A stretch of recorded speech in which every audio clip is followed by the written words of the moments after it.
to our next speaker, who is Annetta Cheek. And of course, at the Clarity IC Clear conference, Annetta Cheek needs no introduction. But here, for the colleagues from the institutions, just a little run through some of the salient points. Annetta trained as an anthropologist, but then spent 25 years writing and implementing regulations for the federal administration. She spent 4 years as the chief plain language expert for Vice President Gore's National Partnership for Reinventing Government, and then chaired the Federal Interagency Plain Language Group, PLAIN, and then chair of the board of the Private Sector Centre for Plain Language. But I think what she's going to talk about today is her work in getting the US Congress to introduce legislation that became the Plain Writing Act of 2010. Annetta, the floor is yours. Thank you very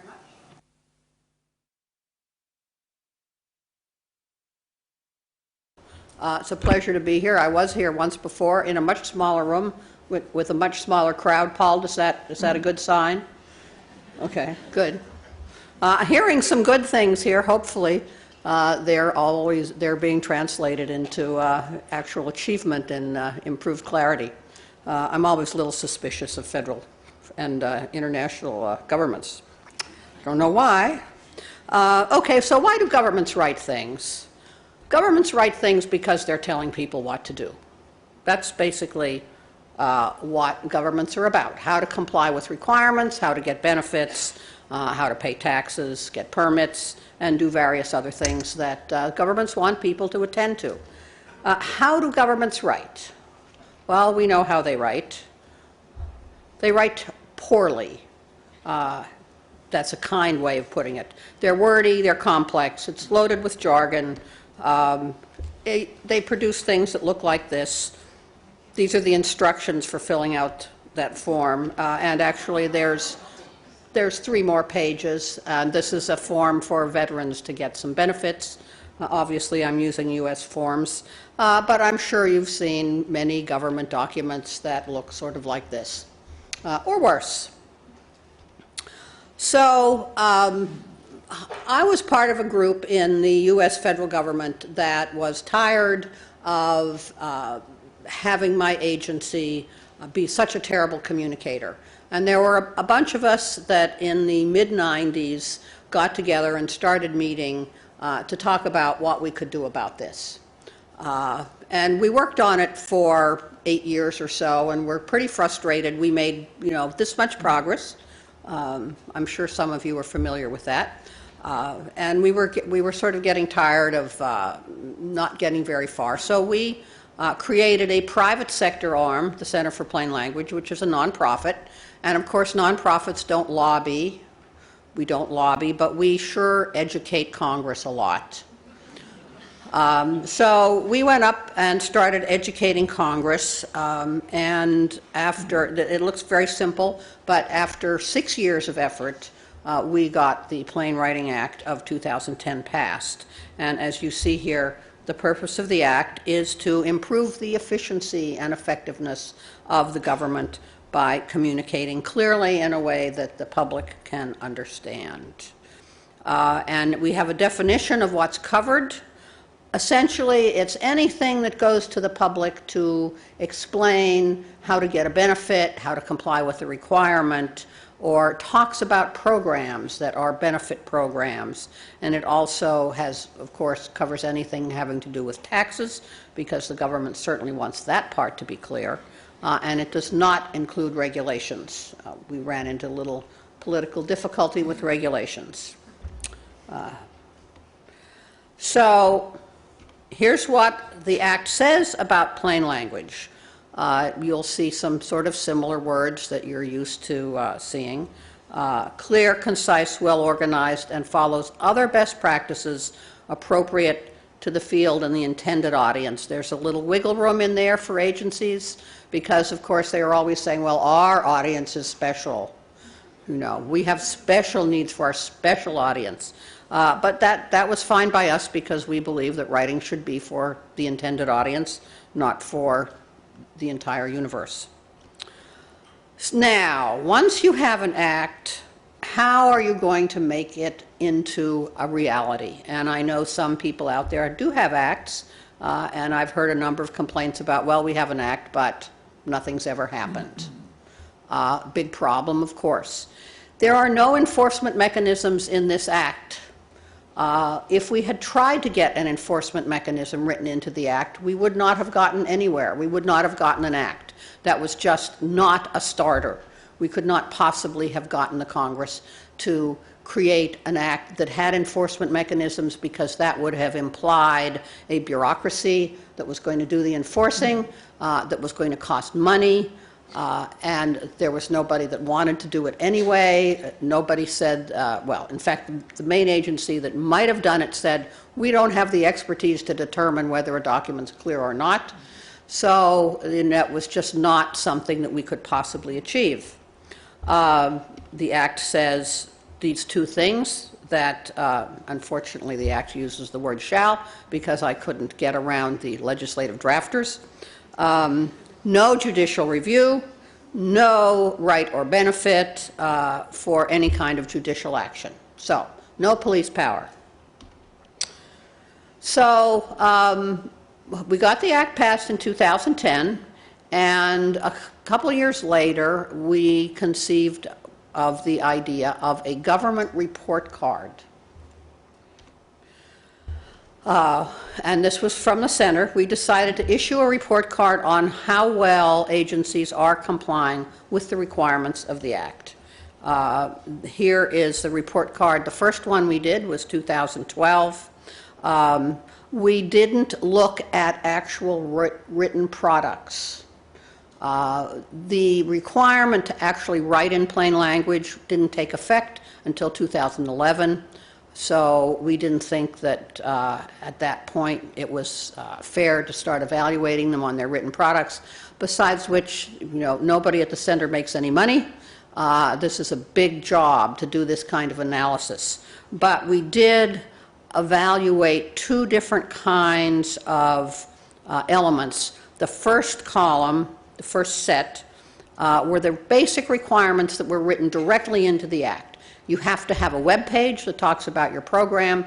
You have to have a high-level manager to make sure the program is implemented. You have to have a plan. You have to have an annual report. You have to have a training program, and so on. All very simple to evaluate. Yes, they have it. No, they don't. And that's the first column. And also, this is only a relatively small portion of the federal agencies that we could have evaluated. It's the big ones, but not nearly all of the agencies. Again, it's just a matter of not having the resources. The second column was a little more subjective, or the third and fourth column was a little more subjective on just how good the training program was, for example. Okay, so they've named somebody in charge, but can you get in touch with them? Because often you couldn't. There was supposed to be a feedback mechanism, and if there was one listed, then in the first column you got to check for yes, and if we tried to contact them and nobody ever answered us, then in the second column they got a big check no. So it was a little more subjective about the requirements of the Act, and we gave two-letter grades just like you got when you went to school. And as you can see, there were a number of agencies that were not doing very well implementing the Act. Okay, the second year, and I showed you this visual because we did want to do one that actually looked like a report card that you might have gotten in your school career. The same kind of grading. This time we started evaluating writing. Just a bare beginning, 3 documents from each agency. We let them submit the documents to us. As you can see, again, we're all over the map with both the basic compliance with the Act and with the quality of the writing. I would say that we are now, by now, we are getting a lot of publicity for this. And that is becoming the enforcement mechanism. Agencies do not like getting bad grades.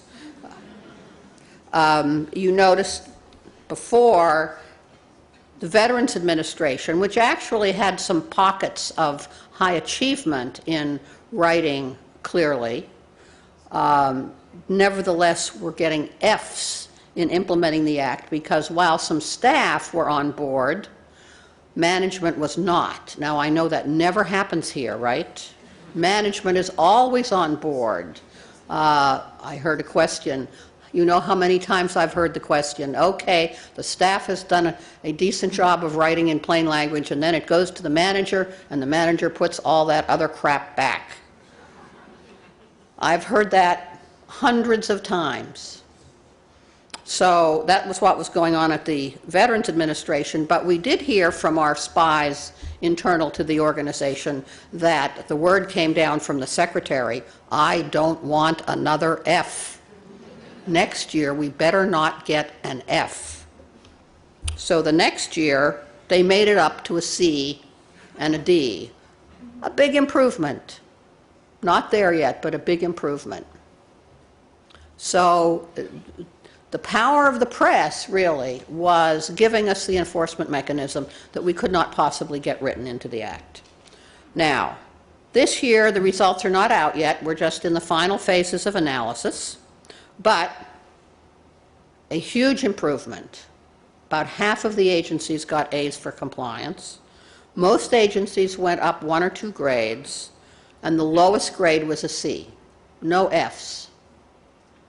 3 years, 3-year process. We'd been working on this since 1995. Report card and the power of the press is really what turned this around. And it's a model that would apply in many other situations. You know, whether you have a law or not, you can start doing report cards. You know, people like to get good grades, don't like to get bad grades. So just a little bit about how we grade. As you saw before, we give different grades for compliance with the Act and for writing. The compliance with the Act, I'll just put these all up here, have a web page, a feedback channel, respond to feedback quickly. We really took off when, from an agency's grade, when we contacted them through the official channel and we never got an answer. I'm still waiting for an answer from the Justice Department from the first year. I've written several times and they've assured me that they have forwarded my message to the appropriate office. Okay, these are all really the requirements in the Act, and that's what we graded them on.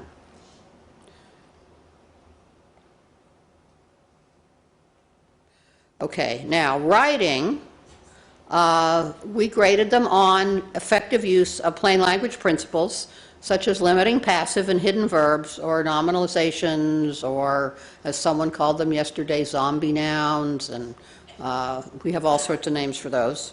None of them are good. Being direct and concise and not wordy. Very hard. I work on that every time I write something. It's always a challenge. Cohesive. Images that help the reader understand, not just pictures. You know how many documents you get, not necessarily from government, but certainly from public reports from government, and a lot of material from private sector. Smiling faces. Lots of smiling faces. People at a table smiling. What good does that do? I mean, maybe you're trying to send a message, but the ones that amuse me are the ones from the health insurance companies, where they're talking about the huge sums of money that you're going to have to pay to get coverage for all these nasty diseases, and here are all these people with smiling faces. I don't think so.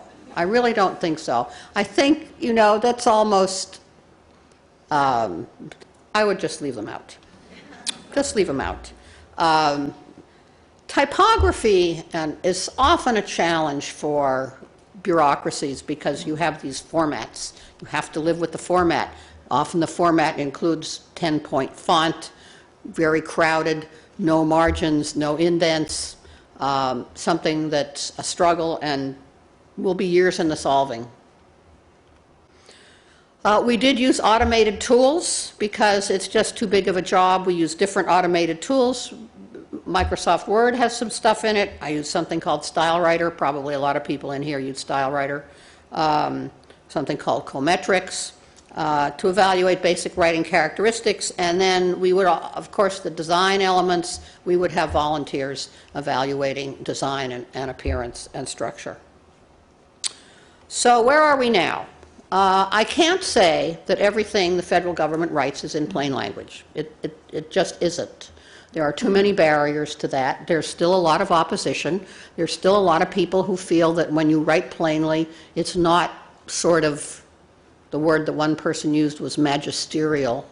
And of course, this was a government attorney. We can't write that in plain language because it's not magisterial. I didn't know that we had that form of government in the U.S., but I guess I was wrong. So there's still a lot of resistance, and I think the basic issue is it's a skill that a lot of people don't have, particularly if you've been writing the other way for decades. When you try to write in plain language, it's tough. Just because the final product looks simple doesn't mean the process is simple. And hopefully Karen's going to lay all that out for us so that we know what we can do to achieve plain language. We can say that governments are aware of the program. When you say plain language, most everybody knows what you're talking about. That's a big step forward. I think maybe that's where you are here. People know what clarity in plain language means now. 5 years ago, that was not true. So they're complying with the administrative requirements, and that's the first step. And a lot of them are trying to write at least their public-facing documents in plain language. And that would not have happened without the Plain Writing Act, and it would not have happened without the Report Card Project. The Act by itself was going to take 20 years to show a discernible improvement in government writing. But when we came up with the report card, we started making huge strides. We get clear-looking documents like this from the government, which we never would have seen before. Material where the bottom line is actually stated up front. Nice, clean websites that look like this. And you remember this from before with the 3 more pages I haven't bothered showing you. Now it looks like this, and that's the whole thing. There's nothing else to go with it. So they've put it onto one page with some instructions at the bottom. So I think we're having a huge success, but we still have a very long way to go. And I'm glad to talk to anybody about this, about our experiences. And I urge you all to think about report cards.